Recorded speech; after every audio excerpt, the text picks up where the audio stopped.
25 अति महत्वपूर्ण प्रश्न जो आपके एग्जाम के लिए बहुत ही इंपॉर्टेंट है। आप कोई भी गवर्नमेंट एग्जाम की तैयारी कर रहे हैं दोस्तों, 25 अति महत्वपूर्ण प्रश्न है जो बारीकी से देखेंगे। और चलिए शुरू करते हैं। इंपॉर्टेंट प्रश्न है, जरूर देखिएगा। सोनार अधिकांशतः प्रयोग में लाया जाता है। सोनार अधिकांशतः प्रयोग में लाया जाता है तो नौ संचालकों द्वारा। ऑप्शन नंबर डी इस क्वेश्चन का सही जवाब हो जाएगा। देखिए कितने कौन कौन से एग्जाम में पूछे गए हैं। नेक्स्ट प्रश्न है, अनु अनुरन अनुरन अनुरण काल तथा हॉल के आयतन के बीच संबंध का प्रतिपादन किया है। अनुरण काल तथा हॉल के आयतन के बीच संबंध का प्रतिपादन किया है तो सौबिन ने। ऑप्शन नंबर सी इस क्वेश्चन का सही जवाब हो जाएगा। नेक्स्ट प्रश्न है, प्रश्न बोल रहा है गुंजहीन हॉल का अनुरण काल होता है तो वह है 0 सेकंड। ऑप्शन नंबर ए इस क्वेश्चन का सही जवाब हो जाएगा।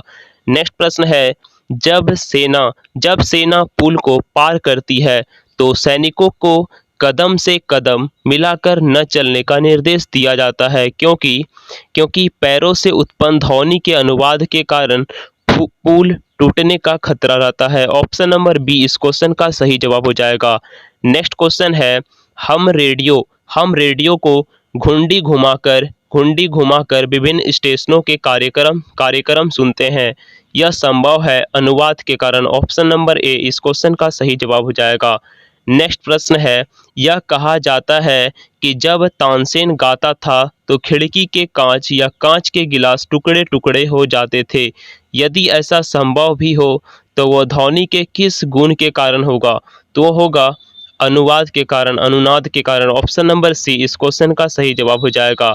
नेक्स्ट प्रश्न है, प्रश्न बोल रहा है, जब हम जल के नीचे सुराही भरने के लिए रखते हैं तो जैसे जैसे सुराही भर दी जाती है वैसे वैसे वैसे हमें विशेष प्रकार की ध्वनि सुनाई देती है। इसका क्या कारण है?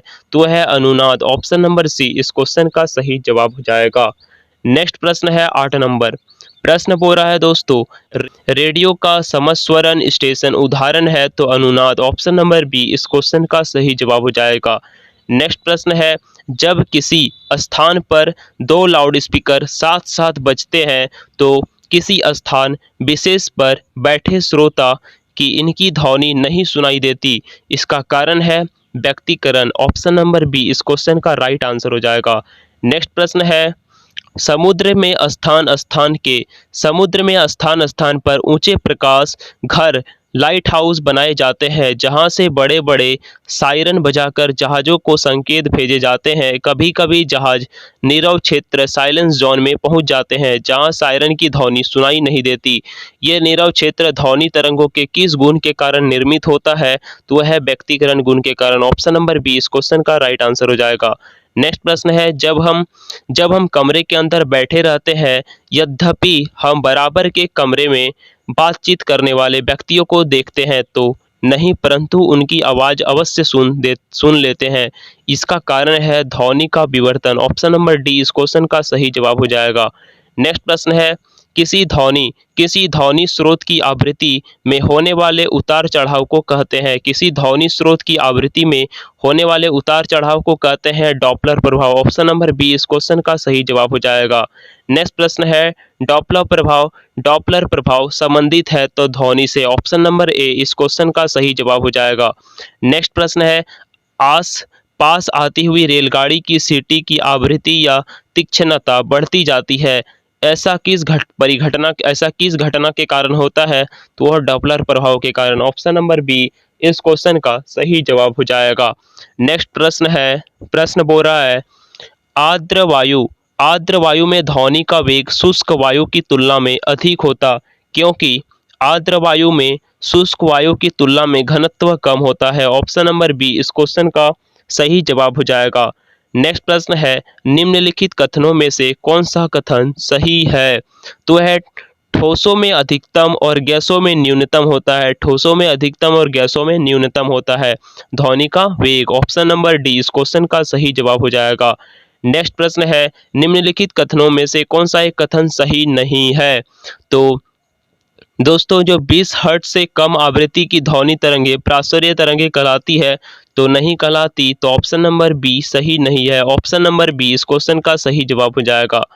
नेक्स्ट प्रश्न है 18 नंबर, निम्नलिखित में से किस एक प्रकार की तरंग का प्रयोग रात्रि दृष्टि उपकरण में किया जाता है? तो वह है अवरक्त तरंग। ऑप्शन नंबर सी इस क्वेश्चन का सही जवाब हो जाएगा।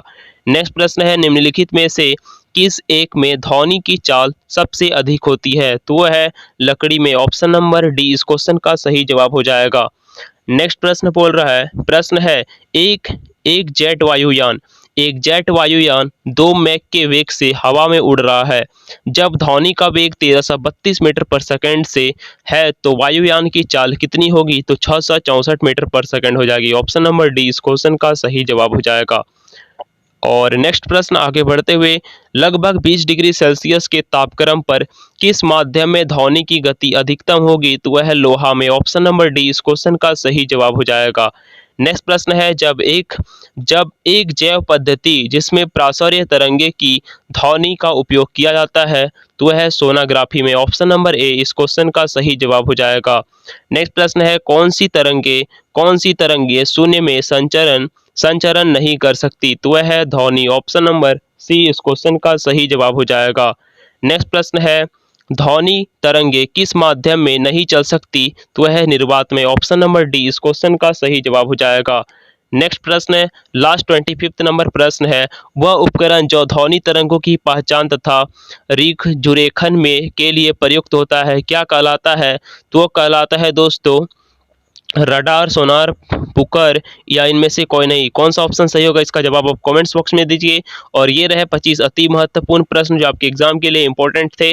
तो उम्मीद करते हैं ये वीडियो आपको पसंद आई होगी और भी इसी तरह के वीडियो देखने के लिए हमारे इस चैनल को सब्सक्राइब कर लीजिए दोस्तों। और मिलते हैं अगले कंटेंट में, तब तक के लिए धन्यवाद और इस कंटेंट को जरूर लाइक कीजिएगा।